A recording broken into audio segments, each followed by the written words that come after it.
Vous êtes bien sur Radio Hors Basket, la radio qui vous parle de NBA, la radio qui vous écoute. Basketball, c'est mieux à la radio. Hey, gros débile! Ouais, toi, la tête de veau. C'est bien à toi que je cause.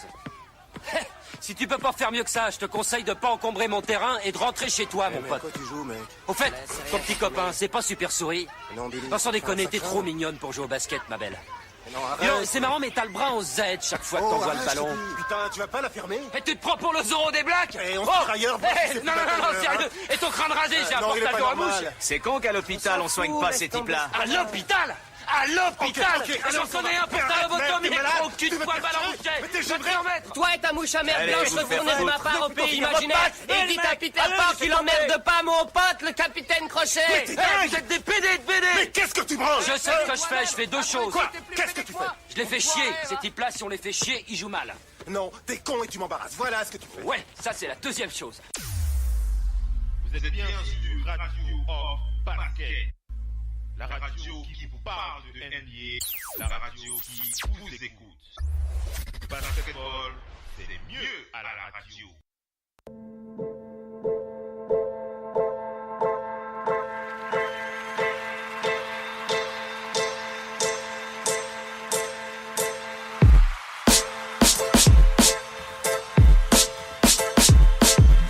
Allez les amis, on enchaîne avec la suite de ce talk show de Big NBA Show. On est dans la deuxième partie de cette émission, on rentre dans les news, mais avant on va faire un point sur les tout derniers matchs de cette pré-saison. On va parler de ce match des Nets face aux Pistons de Détroit avec cette victoire des Nets de Brooklyn sur un score de 110 à 108 avec Jarrett Allen qui était le pivot des Nets qui s'est bien baladé avec 17,9 rebonds, une passe face à Langston Galloway des Pistons de Détroit. 17,9 rebonds, une passe pour Jarrett Allen.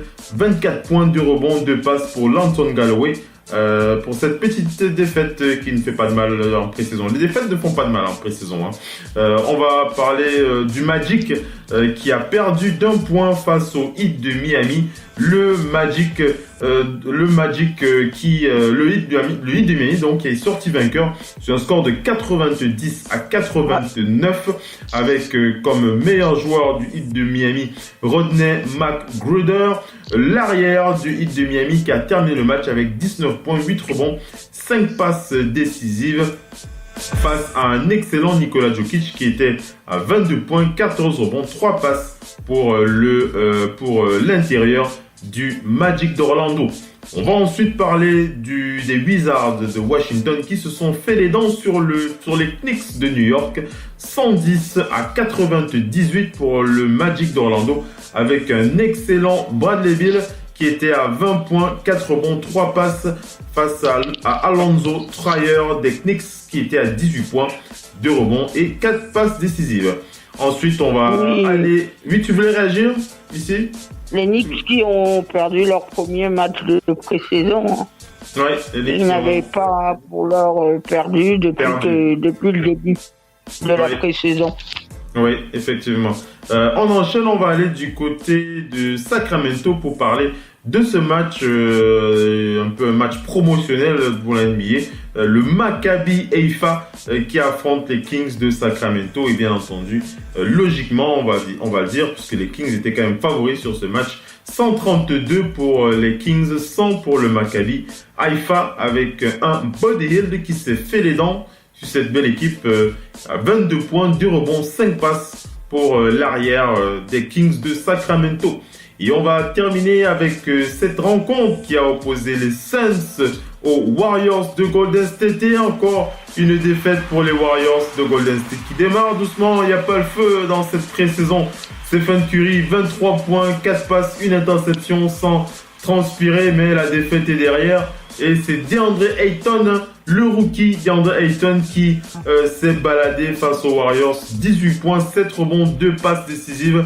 On va dire que l'essentiel est ailleurs, le Doc ONP. Le Doc qui réagit est Missy. Le Doc, les Warriors qui démarrent. Comment est-ce que tu commandes même d'ailleurs ces Warriors de pré-saison, des Warriors qui qui ne transpirent pas, des Warriors qui disent bon allez on va faire tourner, on va s'échauffer un peu les cuisses. Doc. Oui, effectivement. Hein. C'était ça déjà les saisons passées et tout. Hein. Ils forcent pas, ils essayent de travailler leurs automatismes. Après, les joueurs stars font leur boulot et sortent s'asseoir. Certains reviennent, mais comme je dis, face à eux, ils auront toujours des gens motivés qui veulent absolument faire des bons matchs des face scores. à eux. Après, eux, ils testent. Hein. Steve Kerr aime bien tester. Mais en même temps, il faut dire, les Warriors n'ont pas trop le choix, Phil. Pour l'instant, les Warriors, le match d'hier, bon, il n'y a pas que eux, hein, mais le match d'hier, je pense que Draymond, Iguodala, Sean Livingston et Klay Thompson, ils sont pas là. Donc, il a fait jouer Curry et Durant avec les autres gars, pour Jordan Bell et Quinn Cook de l'année dernière. Mais après, ça, à part ça, c'est des nouveaux. Lui aussi, Looney, et des nouveaux qui sont là, qui vont rentrer dans le truc. Mais moi, j'ai envie plutôt de parler sur ce match de Phoenix qui, plus je vois l'équipe de Phoenix. C'était intéressant de voir les Suns. Ouais. Moi, je dis, attention à cette 8e place, il y aura bagarre. Et si ils arrivent à rester au contact entre 10 et 8 jusqu'au mois de mars, jusqu'en début mars, ils vont jouer leur chance parce qu'ils ont 2 artilleurs. Pour moi, TJ Warren et l'artilleur de l'année dernière, le petit Devin Booker. Ouais, et Devin Booker, c'est 2 grosses gâchettes. C'est des artilleurs de feu. Et là, ils ont renforcé Ryan Anderson et Ariza, sans compter leur pivot. À l'intérieur, Tyson Chandler qui sort du banc parce que c'est DeAndre Ayton qui est le titulaire center. Ouais. C'est du très très lourd. Ils ont de quoi faire. Franchement, ils sont dans une super construction. On ne les voit pas bien, mais il y a aussi Troy Daniels qui est ils ont des arguments. Ils ont des arguments. Ça, on va voir. Des arguments pour déranger les gens si les automatismes prennent. Donc, attention à cette équipe de Phoenix. À l'aile, ils ont mis ceux qu'il faut. À l'intérieur, en 5, ils ont ceux qu'il faut. Ils ont Josh Jackson aussi qui sort de la draft, qui a fait une super saison déjà pour sa première saison. Josh Jackson très fort. Donc, ils ont une équipe capable d'aller emmerder les gens.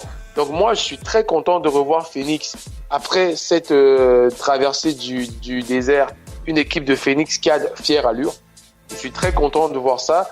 Et ça élève encore la problématique. Ça élève le niveau de la conférence et ça augmente la problématique de cette course au play-off à l'Ouest. Parce que personne ne regarde Phoenix, mais moi, je les rajoute dedans. Parce que là, entre 9e et 8e, ça va être une grosse bagarre. Ils peuvent déranger. Ici, comment tu réagis à ce que le doc a dit? Oui, avec ces Suns-là, parce que moi, j'ai vu le match. J'ai vu une grande partie du match.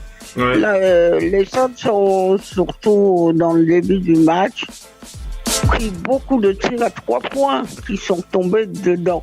Oui. Ils ont réussi très bien cet exercice des tirs à 3 points. Systématiquement, ça tombait dedans. Ce qui est bien à voir dans cette équipe, c'est qu'ils sont en train de commencer à trouver les automatismes avec les rookies qui poussent, avec Ayton qui est très très bon d'ailleurs. C'est pas... Ah oui, c'est vraiment... DeAndre. C'est pas pour ceux qui l'ont pas vu, vous avez raté quelque chose. Hein, si vous n'avez pas vu DeAndre, il est complètement ready pour la NBA. Hein. Il n'a pas le temps de latence qu'on peut trouver parfois chez certains qui arrivent nouvellement dans la NBA. Il est là. Et ça fait plaisir, comme de l'autre côté, on voit les Knicks et de voir aussi les Suns. Hein. Il serait temps que ces 2 équipes quittent ces dernières places-là. On voit surtout par rapport à cette pré-saison que à l'Ouest, ça va être disputé.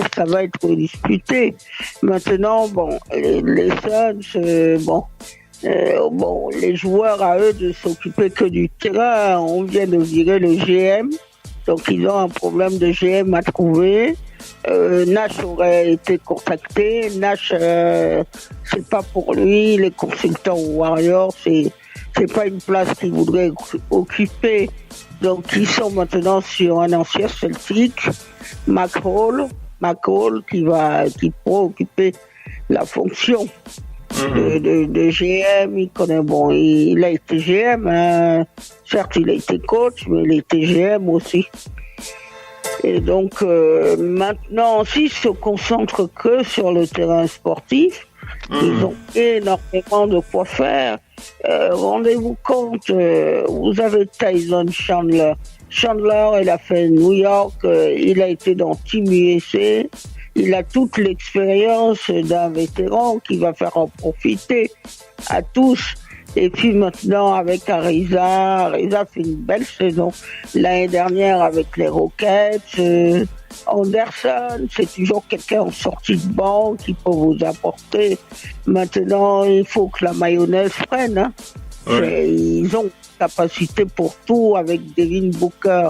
Devin Booker, c'est quelqu'un qui est très à l'aise sur un terrain. Et si les autres éléments de l'équipe tournent, il n'y a pas lieu que lui non plus, il ne soit pas au rendez-vous. Il ne soit pas au rendez-vous, justement. Il avait demandé un peu les garanties pour trouver les joueurs qui vont jouer. Maintenant, au Suns aussi, la donne a changé. Et puis le coach vraiment, il essaye de faire concerner tous ses joueurs dans le jeu. C'est vraiment un coach bon. C'est vrai que c'est un coach à l'européen, mais il est au regardant sur les performances. Maintenant, les Warriors, ils n'ont pas besoin de forcer à ce moment-là où nous sommes. Parce qu'il faut quand même qu'on se dise, ils ont plus ou moins très bien, ils ont extrêmement bien tiré les leçons de 2016. En 2016, il y avait tous les médias, il y avait tout le monde, on était autour du record. Aujourd'hui, eux, ils sont autour d'une chose, c'est être prêt le jour J. C'est être prêt au moment du démarrage, faire au moment des playoffs. Voilà. Allez, on enchaîne avec les news. On va ouvrir le dossier Washington Wizards. On va parler des Wizards de Washington pour parler d'abord de la situation de l'intérieur Kelly Oubre Jr. Kelly Oubre. Vous êtes bien sur Radio Hors Parquet, la radio qui vous parle de NBA, la radio qui vous écoute. Basketball, c'est le mieux à la radio.